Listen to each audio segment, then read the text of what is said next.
Bismillahirrahmanirrahim. Assalamualaikum warahmatullahi wabarakatuh. Alhamdulillahirrabbilalamin. Wabihi nasta'in wa ala umuri dunia wadin. Assalatu wassalamu ala asrofil anbiya wa mursalin wa ala alihi wa sahbihi ajma'in, amma ba'du. Yang terhormat kepada dosen pengampu mata kuliah usul fikih, yakni Pak Lutfi Zaimuddin MPD, dan juga kepada teman-teman yang sedang menonton video saya tentunya. Izin memperkenalkan diri, nama saya Muhammad Thorik, NPM 201010073. Kelas 1 Prodi dari kelas G PAI semester 1. Nah, pada kali ini saya akan mempresentasikan materi yang berjudulkan ijma dan qiyas. Nah, sebelum kita ke pembahasan, sebagai pendahuluan, dalam agama Islam terdapat sumber hukum yang dijadikan sebagai panduan dalam menjalani kehidupan di dunia ini. Salah satu keduanya adalah ijma dan qiyas. Sumber hukum Islam ini berisi tentang berbagai macam hal yang berkaitan dengan kehidupan, mulai dari hal-hal yang boleh dilakukan di dunia ini hingga hal-hal yang tidak boleh dilakukan. Selain itu, sumber hukum Islam juga berisikan tentang hal-hal yang bisa meningkatkan pahala dan hal-hal yang dapat mendekatkan diri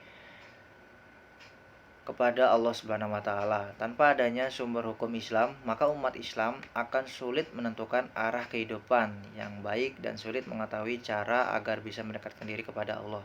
Setiap permasalahan yang ada di dunia ini hingga sudah ada di dalam sumber hukum Islam, sehingga bagi umat Islam sudah seharusnya menaati setiap hukum Islam yang sudah berlaku. Umat muslim mulai mencari hukum Islam yang sifatnya lebih kompleks agar permasalahan di dunia dapat ditemukan solusinya. Dari keinginan itulah maka lahirlah sumber hukum Islam yang baru, yaitu ijma dan qiyas. Meskipun ijma dan qiyas termasuk sumber hukum Islam, tetapi keduanya masih di bawah Al-Quran dan hadis. Lanjut, terkait pengertian atau definisi ijma dan qiyas. Nah, secara bahasa, ijma berarti sebagai suatu hal yang berupa mengumpulkan berbagai macam perkara yang kemudian memberikan hukum atas perkara tersebut serta meyakini hukum tersebut. Sedangkan secara umum ijma adalah sebuah kebulatan atau keputusan dari pendapat-pendapat yang berasal dari para ahli ulama, yakni ijtihad. Nah, sebutannya para ahli ulama ini, para ahli ijma ini ialah ijtihad ya teman-teman. Nah, dalam kalimat ajma muslimun ala kaza artinya adalah mereka akan sepakat terhadap sebuah perkara atau masalah yang sedang terjadi. Dengan begitu, umat muslim menjadi lebih tenang ketika menghadapi suatu permasalahan dan tidak akan tersesat dan dalam berjalan di jalan yang baik dan benar. Dan penjelasan pengertian selanjutnya ialah terkait qiyas. Nah, qiyas adalah salah satu dari 4 sumber hukum Islam yang dapat disepakati oleh para ulama dan mujahid. Adapun ketika sumber hukum Islam lainnya yaitu Al-Quran, hadis, dan ijma. Secara bahasa, qiyas berasal dari akar kata kasa yakisu kiasan, yang berarti pengukuran. Selain itu, secara bahasa, qiyas berarti sesuatu tindakan untuk mengukur suatu hal atau peristiwa yang kemudian disamakan. Nah, selanjutnya ialah rukun-rukun ijma dan qiyas. Nah, dalam kitab Usul Fikih karya Abdul Wahab Khalaf berpendapat bahwa rukun ijma adalah suatu unsur dan hakikat utama yang harus ada ketika melakukan ijma. Nah, ada 4 rukun ijma, yaitu 1. Yang pertama adalah suatu perkara atau permasalahan yang solusinya membutuhkan ijma. Harus ada beberapa orang yang sudah setara dengan mujtahid, suatu kesepakatan. Dalam ijma tidak bisa disahkan apabila tidak sesuai dengan kesepakatan pendapat dari semua mujtahid yang membuat ijma. Selain itu, apabila pada suatu waktu dan suatu daerah sama sekali tidak ada mujtahid atau hanya ada satu saja, maka ijma tersebut tidak sah atau tidak dibolehkan dipergunakan. Nah, yang kedua yaitu semua mujtahid yang ada pada pembuatan ijma harus memiliki kesepakatan atas hukum dari sebuah masalah tanpa harus memandang atau melihat suku, ras, kelompok, dan negeri tertentu. Dengan kata lain, ijma tidak bisa sah apabila para mujtahid memiliki kesepakatan secara menyeluruh. Apabila para mujtahid tidak memiliki kesepakatan secara menyeluruh ya. Nah, yang ketiga, kesepakatan dalam ijma bisa tercapai dan sah jika setiap mujtahid yang hadir sudah menyampaikan pendapatnya sebagai bentuk dari hasil usaha ijtihadnya. Adapun bentuk pendapat itu bisa berupa ucapan, mengeluarkan fatwa dalam bentuk tindakan, dengan memberikan keputusan terhadap hukum dalam suatu pengadilan, serta kedudukannya sebagai hakim. Penyampaian pendapat bisa dalam bentuk perseorangan saja, tetapi hasilnya secara keseluruhan semua para ulama dan mujtahid sudah memiliki pendapat yang sama. Dan yang terakhir terkait rukun dan ijma dan qiyas, yaitu yang keempat, kesepakatan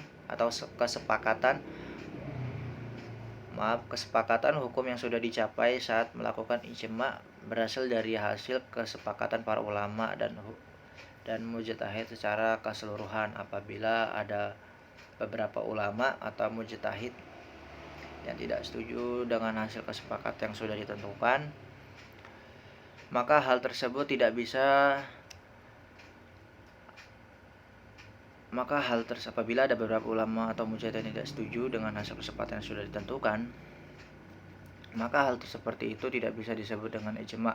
Jika terjadi perbedaan pendapat, maka ada kemungkinan bahwa ijma yang akan dibuat memiliki kesalahan. Dengan kata lain, walaupun kesepakatan dalam membuat ijma sudah memiliki suara mayoritas yang setuju, tetapi masih ada sebagian ulama yang tidak setuju, maka tidak dapat dijadikan sebagai dalil syara' yang pasti. Dan yang selanjutnya masih membahas tentang rukun, ijma dan qiyas. Nah, menurut para ulama usul fikih, qiyas itu memerlukan 4 unsur utama.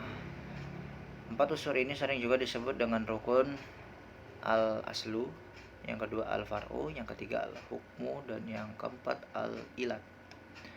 Nah, al-aslu itu, para fuqaha mendefinisikan al-aslu sebagai hukum yang sudah jelas dengan didasarkan pada nas yang jelas. Dalam contoh di atas, air perasan buah kurma dan anggur termasuk contoh al-aslu. Sebab pada waktu turunnya ayat haramnya khamar, keduanya adalah khamar yang dikenal di masa itu, atau di masa Nabi ya. Nah, yang kedua ini al-far'u. Makna al-far'u adalah cabang sebagai lawan dari kata al-aslu di atas. Yang dimaksud dengan al-far'u adalah suatu masalah yang tidak ditemukan nas hukumnya di dalam Al-Quran atau as-sunnah secara eksplisit. Masih dalam contoh kasus yang sama, yaitu terkait khamar, yang menjadi al-far'u adalah an-nabits, yaitu perasan dari selain kurma dan anggur yang diproses menjadi khamar. Jadi selain kurma dan anggur ada perasan-perasan buah lainnya, atau bahasanya benda-benda lainnya yang dapat dijadikan sebagai minuman yang memabukkan atau khamr. Yang ketiga adalah al-hukmu. Yang dimaksud dengan al-hukmu adalah hukum syar'i yang ada dalam nas, di mana hukum itu tersemat pada al-aslu di atas, yang nomor 1 ya. Yang dimaksud tadi itu dari perasan itu sendiri tadi, yang dari contoh khamar, perasan buah atau benda lainnya. Nah, yang 4 adalah al-ilat. Yang dimaksud dengan al-ilat adalah kesamaan sifat hukum yang terdapat dalam al-aslu dan juga pada al-far'u. Dalam contoh di atas, ilat adalah benang merah yang menjadi penghubung antara hukum air perasan buah anggur dan buah kurma dengan air perasan dari semua buah-buahan lainnya, di mana keduanya sama-sama memabukkan. Dan yang selanjutnya ialah macam-macam ijma dan qiyas.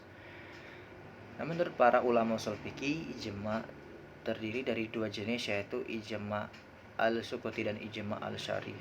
Nah, ijma al-sukuti ini adalah jenis ijma pada saat para ulama atau para ahli ijtihad mengambil keputusan untuk diam. Tetapi diamnya para ulama atau para ijtihad karena sudah setuju dengan semua pendapat yang telah disampaikan oleh para ahli ijtihad dan ulama lainnya. Nah, yang kedua adalah ijma al-syari. Nah, ijma al-syari adalah jenis ijma yang dimana para ulama dan ahli ijtihad masing-masing menyampaikan pendapatnya terkait dengan permasalahan yang secara terjadi, baik itu disampaikan dengan lisan atau secara tertulis. Pendapat yang disampaikan itu berupa setuju atau tidak terhadap pendapat yang telah disampaikan oleh para ulama dan ijtihad lainnya. Ijma' al-syari ini memiliki sebutan yang cukup beragam, seperti ijma' qauli, ijma' hakiki, ijma' bayani, dan lain-lainnya. Oleh karena itu, ada yang menyebut ijma' al-syari dengan sebutan ijma' hakiki atau yang lainnya. Meskipun memiliki sebutan yang berbeda, tetapi tetap tidak mengurangi arti dari ijma' al-syari itu sendiri. Jenis kias terdiri dari kias al-ilat. Nah, sekarang kias ya, guys. Nah, kias itu sendiri ada kias ilat, kias dalalah, dan kias sabah. Berikut penjelasannya terkait kias.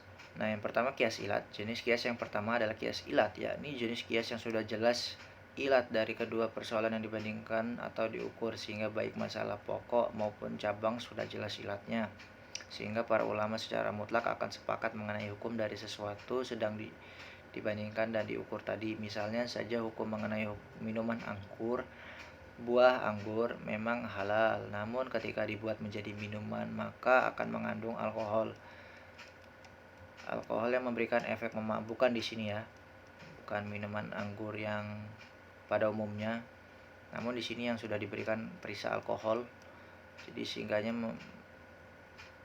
menuai efek yang memabukkan, sehingga hukum meminumnya sama dengan meminum jenis lain yang beralkohol, yakni haram dan tidak boleh diminum.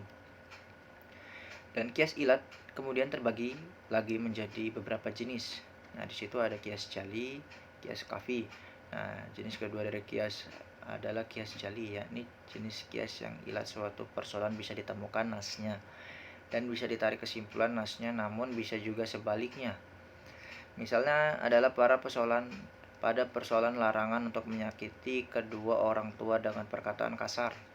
Hukum tidak diperbolehkan sebagaimana hukum haram tidak diperbolehkan untuk menyakiti fisik kedua orang tua tadi, memukul atau menyakiti secara fisik, sehingga setiap anak diharuskan untuk menjaga lisan maupun perbuatan di hadapan orang tua agar tiada menyakiti hati mereka. Dan yang kedua ialah kias kafi. Ini masih dalam kias ilat ya, guys. Nah, jenis ketiga dari kias kafi ya, itu jenis kias yang ilat.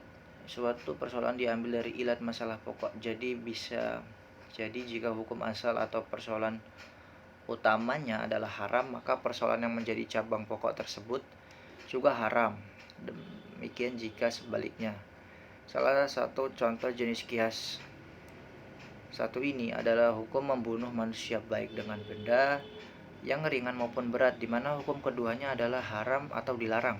Sebab membunuh adalah kejahatan sekaligus dosa karena mendahului Allah Subhanahu wa taala dalam menentukan umur makhluk hidup di dunia. Dan yang kedua ialah kias dalalah. Nah, ini beda, sudah masuk ke kias dalalah. Nah, kias dalalah yaitu jenis kias yang menunjukkan kepada hukum berdasarkan dalil ilat. Bisa juga diartikan sebagai kias yang diterapkan dengan cara mempertemukan pokok dengan cabang berdasarkan dalil ilat tadi. Ya, masih dalam kias dalalah. Jenis kedua dari kias dalalah yaitu jenis kias yang menunjukkan kepada hukum berdasarkan dalil ilat. Bisa juga diartikan sebagai kias yang diterapkan dengan cara mempertemukan pokok dengan cabang berdasarkan dalil ilat tadi.